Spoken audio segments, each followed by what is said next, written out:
Alright, welcome back to a brand new video of the Target Individual Program. So I'm calling my son. First his phone didn't ring.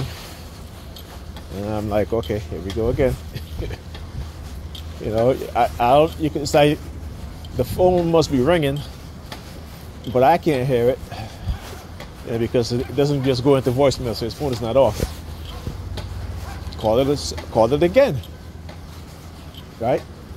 Same thing. And I'm like, he just texted me. He texted me about 20 minutes ago saying that he's on his way. I wanted to see how far he was so he can go pick up Alyssa. But since he didn't answer, get downstairs, you know, come out the building. I said, okay, let me call him and see if his phone is. Sure enough, as soon as I got downstairs, called him, his phone is now ringing. Okay? Yeah. So, like I said, hacking into people's phone, engaging in illegal surveillance, right? Manipulation, psychological manipulation, as well as covert manipulation. Okay? This is what they were engaging in. So, again, I'm not surprised. Alright? And they do this for a reason. They probably figure, well, you know, since he's on his way, since Ethan's on his way, he might call and ask him to pick up Alyssa. So we're going to block him from, you know, we're going to prevent his phone from ringing, which they do. Right? We're going to prevent his phone from ringing. Right? And they've done it before plenty of times. He told me his phone was right there and he didn't hear it ring. And they've done it with me also. Particularly if the kids call me, or if you know, Pam called me, they will, and my phone will be right in front of me, right? My phone will be right in front of me, would not ring, right? I won't even see that anybody's calling me until, you know, when I call, until if and when I call, then they're like, well, we called you. I'm like, well, my phone didn't ring. My phone.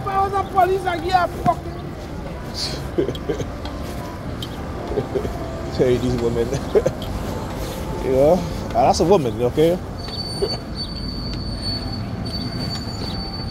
But they do shit like this, you know, where they'll send these mannish acting women, mannish behaving women.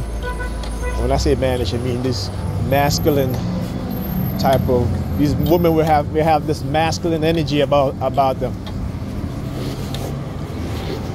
You know, because they have, you know, when you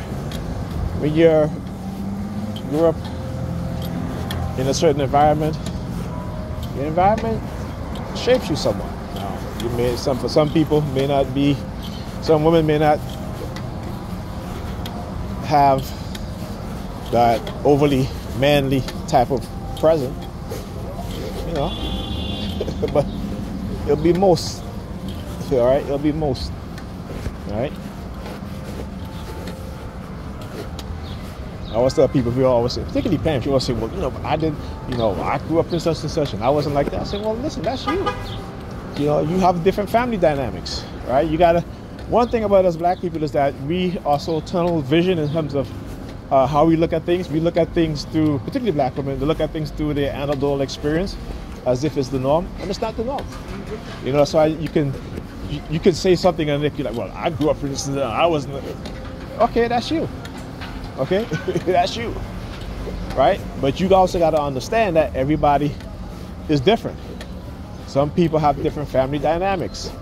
Some people go through different experience. Even when you're living in the same neighborhood, even in well-to-do off neighborhood, you still have people who grew up in different family dynamics. You know, you may have different friends you hang out with, right? You may be from the same socioeconomic class. Grew up in a middle class neighborhood, right? You also have some people who grew up in a middle class neighborhood with two parents who go on to commit crimes, right? Well, that's not the majority. Okay? And there may be very few. Then you have people who grew up in poor neighborhoods and don't get into trouble. Right? And then you have those that also get into trouble. So, you know, again, we tend to look at things too individualistic, too individually. And this is what has been done to us as black people, is that we have been conditioned to look at our experience and have this tunnel vision, which is our experience and our immediate friends and family. That's it. But this is done on purpose. This is done for a reason. This is done to disconnect us from each other, to disconnect us from our community from each other. I remember back in the days when, you know, in the 80s, you know, when you go outside and if you acting up, your neighbor would be like, oh, your son is acting up. You know, your mother coming on the street, coming on the block, what have you, she'd be calling you. You know, your neighbors would look out for you.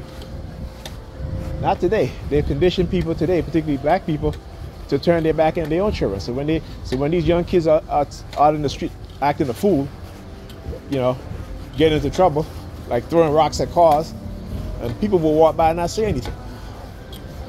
You know?